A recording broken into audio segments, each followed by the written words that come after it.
10,000 child sex abuse victims have been identified in the last 7 years, but Interpol says it's only the tip of the iceberg.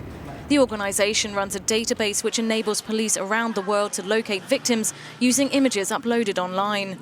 In one case, British police rescued a child and arrested the abuser just 10 hours after Australian police contacted Interpol.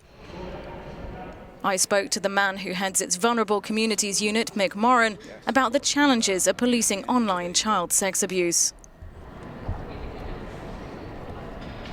Now, currently there are 49 countries using this database. Why aren't more? Is it a question of resources, a lack of will, or are there any legal issues preventing better cooperation?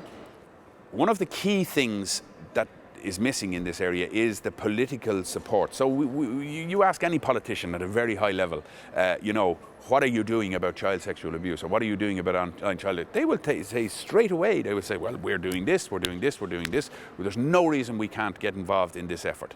Unfortunately, that doesn't translate down to police units, and there's a very big competition, as you can imagine, for resources. Online privacy has become a civil rights issue, but how can it be balanced with protecting vulnerable children? Oftentimes when we have a victim identified as being a victim of child sexual abuse, and we're looking at it, oftentimes, unfortunately, due to privacy restrictions, we can find a case fizzling out. So is it social media companies that are particularly bad at cooperating on this issue? I won't name companies. I absolutely won't name companies. So yes, certainly there are some companies who are useless, who totally ignore this issue, who like to call, who like to talk about privacy. Really, to these companies, I would say, please, stop hiding behind these red herrings and firing them off. Know that your responsibility is you should have safety built in from the very start. From reading experiences of officers working on these cases, the details can keep you awake at night.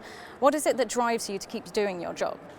There's one particular case in the Philippines that comes to mind that was uncovered through the ICSA database. In this particular case, the child sexual abuse was also accompanied by extreme violence and by permanent physical harm to the children.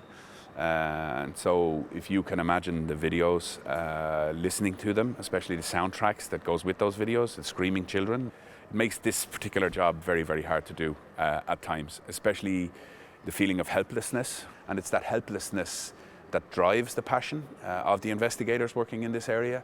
The fact that we can address that helplessness through very serious investigation by working together, by working up every clue to its very end, with a view to identifying these children and to stopping this abuse and to making people pay for it. That's what drives us on.